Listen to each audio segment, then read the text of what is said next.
अस्सलाम वालेकुम and good morning dear student. आज का जो हमारा टॉपिक है वो molecular orbital theory which is put forward by हॉर्न and Mulliken. Molecular orbital theory में जाने से पहले हम वैलेंस बॉन्ड थ्योरी के बारे में कि इसमें जो शॉर्ट कमिंग है, जो डिफिशिएंसीज है, क्यों मॉलिक्यूलर ऑर्बिटल थ्योरी की ज़रूरत महसूस हुई, तो हम सबसे पहले वीबीटी में जाएंगे। Valence bond theory failed to explain paramagnetic nature of oxygen। देखो, हमने पढ़ा कि वैलेंस बॉन्ड थ्योरी में कि ऑक्सीजन में दो हाफ फील्ड एटॉमिक ऑर्बिटल है। जब दो हाफ फील्ड एटॉमिक ऑर्बिटल मिलते हैं, मतलब हाफ फील्ड का मतलब है कि एक ऑर्बिटल में भी एक इलेक्ट्रॉन है, दूसरे में भी। जब ये मॉलिक्यूलर ऑर्बिटल बनाते हैं तो मॉलिक्यूलर ऑर्बिटल में वो तो कंप्लीटली फिल अप होता है, ठीक है। कंप्लीटली जब वो फिल हो जाता है तो वो सब्सटेंस डायमैग्नेटिक बन जाता है। यहां पर मैं दो चीजें समझाना चाहूंगा। कुछ कंपाउंड, कुछ मॉलिक्यूल ऐसे हैं जो पैरामैग्नेटिक है। पैरामैग्नेटिक वो सब्सटेंसेस होते हैं which is attracted by a magnet, और डायमैग्नेटिक वो सब्सटेंसेस होते हैं which is weekly repelled by a magnet. तो अब वीबीटी के मुताबिक ऑक्सीजन मॉलिक्यूल, उसमें पेयर्ड इलेक्ट्रॉन है, उसको डायमैग्नेटिक होना चाहिए था। लेकिन एक्चुअली जब लिक्विड ऑक्सीजन को टेस्ट ट्यूब में लिया गया और उसको एक मैग्नेटिक फील्ड के विसिनिटी में लाया गया, तो वही टेस्ट ट्यूब जो है वो मैग्नेट की तरफ अट्रैक्शन शुरू करता है। What does it indicate? इसका क्या मतलब है? इसका मतलब यह है कि नहीं जी, ऑक्सीजन में कहीं पर भी अनपेयर्ड इलेक्ट्रॉन मौजूद है, जिसको वीबीटी ने अभी तक एक्सप्लेन नहीं किया। तो अभी मॉलिक्यूलर ऑर्बिटल थ्योरी जो है that indicate and predict the presence of unpaired electron in oxygen molecule। ये फर्स्ट हो गया। Second, coordinate covalent bond. देखिए, कोऑर्डिनेट कोवेलेंट बॉन्ड आप सबको पता है कैसे बनता है। जब किसी भी मॉलिक्यूल में एक डोनर एटम दोनों इलेक्ट्रॉन शेयर करे। देखिए, इससे पहले हमने कोवेलेंट बॉन्ड के बारे में पढ़ा है, और वीबीटी ने भी यही बताया है कि कोवेलेंट बॉन्ड कैसे बनता है जब दो atomic orbital, half field atomic orbital एक एक इलेक्ट्रॉन शेयर करें। लेकिन यहाँ पर केस उलट हो गया, क्योंकि कोऑर्डिनेट में दोनों इलेक्ट्रॉन की जो शेयरिंग होती है वो सिर्फ एक एटम करता है। तो यहाँ पर भी वीबीटी खामोश रही। Third one, formation of molecular A9. Molecular A9, अब देखिए ये मॉलिक्यूल है H2। H2 मॉलिक्यूल में दो इलेक्ट्रॉन होते हैं, क्योंकि दो हाइड्रोजन एटम में एक एक इलेक्ट्रॉन। जब मॉलिक्यूल बनता है H2 दो इलेक्ट्रॉन। H2+1 का मतलब कि ये मॉलिक्यूलर एनाइन है, इससे एक इलेक्ट्रॉन निकल चुका है। तो इसमें टोटल कितने इलेक्ट्रॉन आ गए? एक इलेक्ट्रॉन बाकी है। तो अभी बाइंडिंग के लिए दूसरा इलेक्ट्रॉन तो है नहीं, तो यहाँ पर वीबीटी भी क्या है, वो भी खामोश है। इन तीनों को हम मॉलिक्यूलर ऑर्बिटल थ्योरी से ही एक्सप्लेन कर सकते हैं। आइए देखते हैं सबसे पहले हम कंडीशन के कि मॉलिक्यूलर ऑर्बिटल थ्योरी के लिए बेसिक कंडीशन क्या होनी चाहिए। Number 1, symmetry should be same. मतलब जो एटॉमिक ऑर्बिटल है, मॉलिक्यूलर ऑर्बिटल कैसे बनते हैं? एटॉमिक ऑर्बिटल एक दूसरे के करीब आते हैं ना, तो उनसे मॉलिक्यूलर ऑर्बिटल बनते हैं, क्योंकि वो शेयरिंग करते हैं।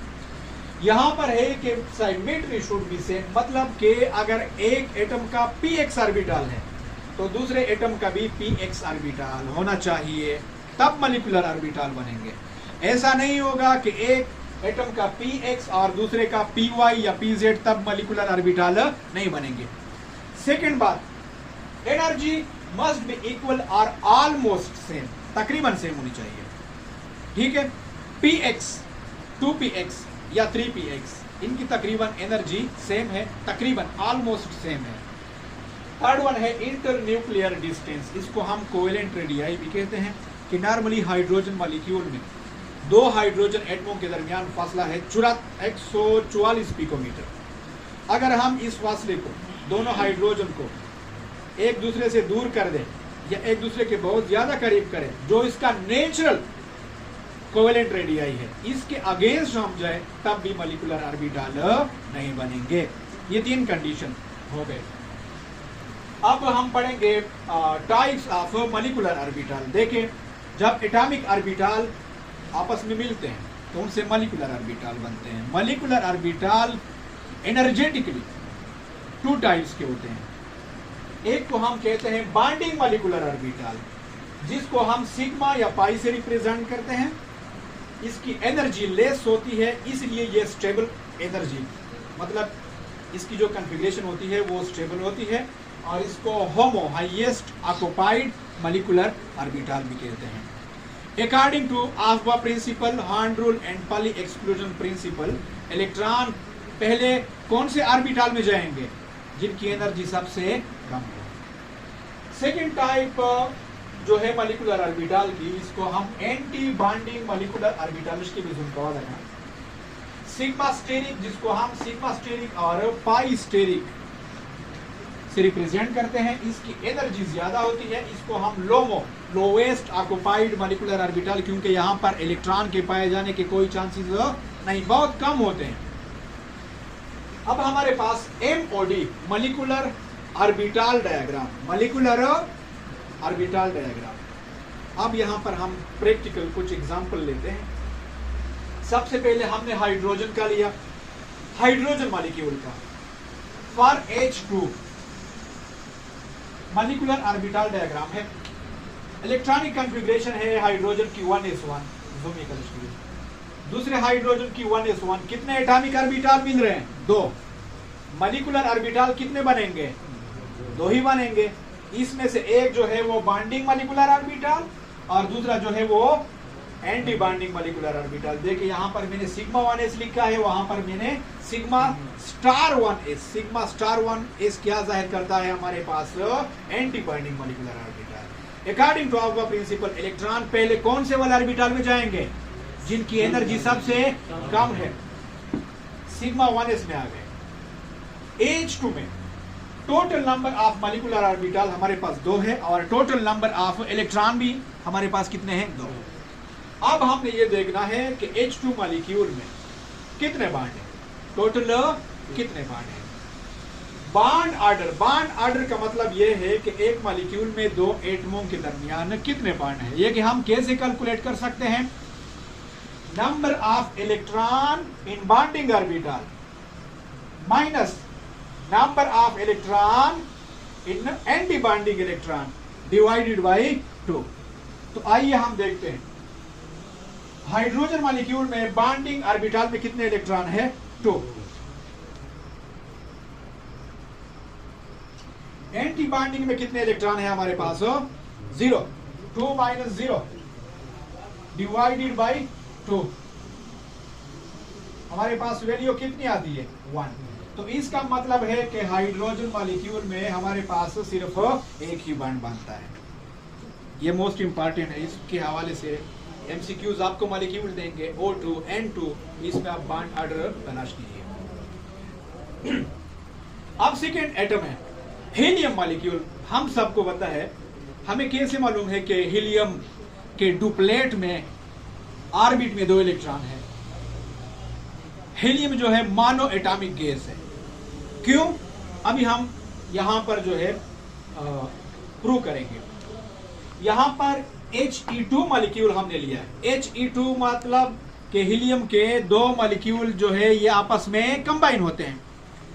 अब हीलियम के 1s2, 1s में कितने इलेक्ट्रॉन है? 2।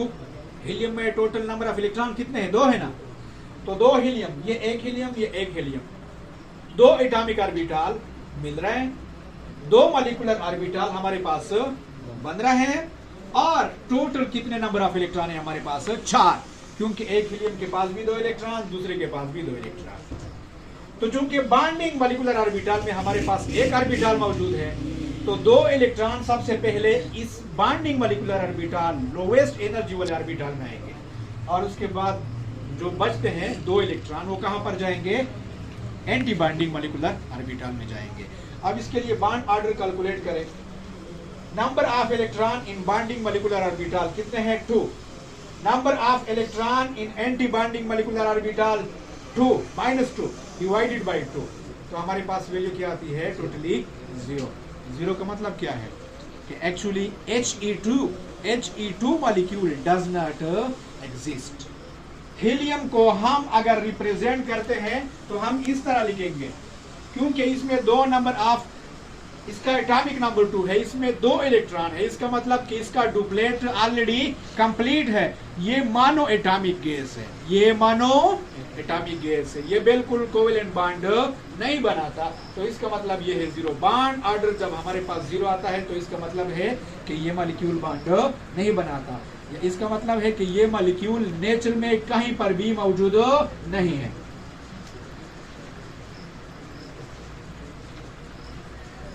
और है जो मैं आपसे इंपॉर्टेंट, इलेक्ट्रॉनिक कॉन्फ़िगरेशन इन ऑर्बिटल। जब हम ऑर्बिटल में इलेक्ट्रॉनिक कॉन्फ़िगरेशन करते हैं MOT के लिए, तो यहाँ पर हमारे पास टू टाइप ऑफ सिचुएशन है। एक ऐसे मॉलिक्यूल है जिसमें 14 इलेक्ट्रॉन और लेस, अगर इलेक्ट्रॉन किसी भी मॉलिक्यूल में 14 या 14 से कम है, for example N2 nitrogen molecule में टोटल कितने इलेक्ट्रॉन है? 14 है। तो इसके लिए ये वाला इलेक्ट्रॉनिक कॉन्फ़िगरेशन है। अगर कुछ मॉलिक्यूल इस तरह है जिसमें 14 से ज्यादा इलेक्ट्रॉन है, फॉर एग्जांपल O2 या फ्लोरीन, तो इसके लिए ये वाला इलेक्ट्रॉनिक कॉन्फ़िगरेशन इस्तेमाल होता है। फर्क कहां पर है वो मैं आपको बताता हूं।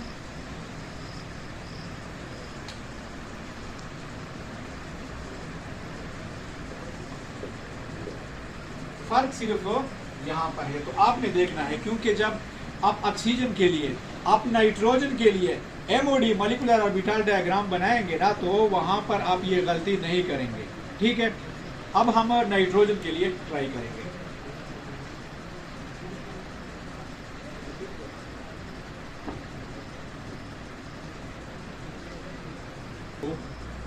हम सबको पता है कि इसके आउटर मोस्ट शेल में कितने इलेक्ट्रॉन है? टोटल 7। फर्स्ट ऑर्बिट में 2 इलेक्ट्रॉन और सेकंड जो आउटर मोस्ट है उसमें कितने इलेक्ट्रॉन है? 5। 2s2 में कितने आएंगे? 2। और p में कितने इलेक्ट्रॉन आएंगे? 3।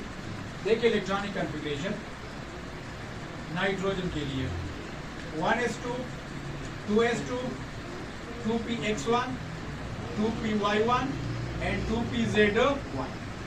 तो अब देखिए यहां पर एक नाइट्रोजन हुआ, एक नाइट्रोजन का 1s दूसरे नाइट्रोजन के 1s के साथ मॉलिक्यूलर ऑर्बिटल बनाएगा। एक नाइट्रोजन का 2s2 दूसरे नाइट्रोजन के 2s2 के साथ मॉलिक्यूलर ऑर्बिटल बनाएगा। और हम यहां पर जो है ये 3 जो हाफ व्हील है इसको MOD में पुट करेंगे। 2px, 2py एंड 2pz, सारे में एक एक इलेक्ट्रॉन है नाइट्रोजन के लिए। यहाँ पर भी हमने एक नाइट्रोजन लिया, 3 ऑर्बिटल लिए, 2px, 2py एंड 2pz। जैसे मैंने पहले कहा 2px के साथ, 2py के साथ, 2pz के साथ, इसको हम सिमेट्री कहते हैं। अब टोटल हमारे पास कितने इलेक्ट्रॉन ऑर्बिटल बन गए? 6 मॉलिक्यूलर ऑर्बिटल। इसमें से 3 बॉन्डिंग में जाएंगे और 3 मॉलिक्यूलर ऑर्बिटल एंटी बॉन्डिंग में जाएंगे। अब यहाँ पर वो चीज मैंने हटा दी जो इलेक्ट्रॉनिक कॉन्फ़िगरेशन है, लेकिन हमने देखना है कि वो पहला जो फार्मूला था, क्योंकि नाइट्रोजन में कितने इलेक्ट्रॉन है? टोटल 14 इलेक्ट्रॉन है। अब यहाँ पर उसमें जो मेंशन है पाई 2py एंड पाई 2pz, इसकी एनर्जी कम है, जबकि ये जो है ये सिग्मा 2px है, सिग्मा 2px। सेम लाइक यहाँ पर जो pi star 2py and pi star 2pz, और लास्ट में जो यहाँ पर है वो sigma 2px, sigma steric. Total electron हमारे पास 1 2 3 4 5 6 इलेक्ट्रॉन है। तो बॉन्डिंग मॉलिक्यूलर ऑर्बिटल में भी ये जो पाई 2py एंड 2pz है और सिग्मा 2px है, इसमें इन दोनों की एनर्जी बहुत कम है। तो इलेक्ट्रॉन पहले इन ऑर्बिटल को फिलअप करेंगे, एक आएगा, दूसरा आएगा, फिर दोबारा इसको फिल करेगा, फिर दोबारा इसको फिल करेगा, इसके बाद इसकी बारी है। ठीक है, तो टोटल 6 इलेक्ट्रॉन थे। सारे 6 के 6 इलेक्ट्रॉन जो है वो बॉन्डिंग मॉलिक्यूलर ऑर्बिटल में एकमोडेट हो गए। एंटी बॉन्डिंग मॉलिक्यूलर ऑर्बिटल में हमारे पास कोई भी इलेक्ट्रॉन नहीं है। तो आइए अब हम इसका बॉन्ड ऑर्डर देखते हैं कि नाइट्रोजन मॉलिक्यूल में नाइट्रोजन के दरमियान कितने बॉन्ड हैं। Total number of electron in bonding molecular orbital कितने हैं? 6। Total number of electron in anti bonding molecular orbital कितने हैं? -0। ठीक है, डिवाइडेड बाय 2। इसका मतलब है कि नाइट्रोजन मॉलिक्यूल में नाइट्रोजन के दरमियान कितने बॉन्ड है? टोटल 3 बॉन्ड है, जिसको हम रिप्रेजेंट करते हैं। अब हम ये पीरियोडिक टेबल से भी इसको वेरीफाई कर सकते हैं। नाइट्रोजन कौन से ग्रुप में? 5 में। आउटर मोस्ट शेल में कितने इलेक्ट्रॉन हैं? 5। ऑक्टेट कंप्लीट करने के लिए कितने चाहिए? 3 चाहिए ना, तो 3 बॉन्ड बनाए। यहां से हम और भी प्रिडिक्शन कर सकते हैं। देख, नाइट्रोजन मॉलिक्यूल में पेयर्ड इलेक्ट्रॉन है, कोई अनपेयर्ड इलेक्ट्रॉन है? नहीं है। तो ये मॉलिक्यूल पैरामैग्नेटिक है या डायामैग्नेटिक है? डायामैग्नेटिक है। Very good. ये मॉलिक्यूल कलरलेस है या कलर है, कलरफुल है? कलरलेस है। मैंने बताया था कल कि अगर किसी भी मॉलिक्यूल में हाफ फील्ड इलेक्ट्रॉन नहीं है, मतलब कंप्लीटली फील्ड है, तो वो डायमैग्नेटिक होगा और कलर्ड होगा। इसके मुकाबले में अगर हम ऑक्सीजन का एग्जांपल ले लें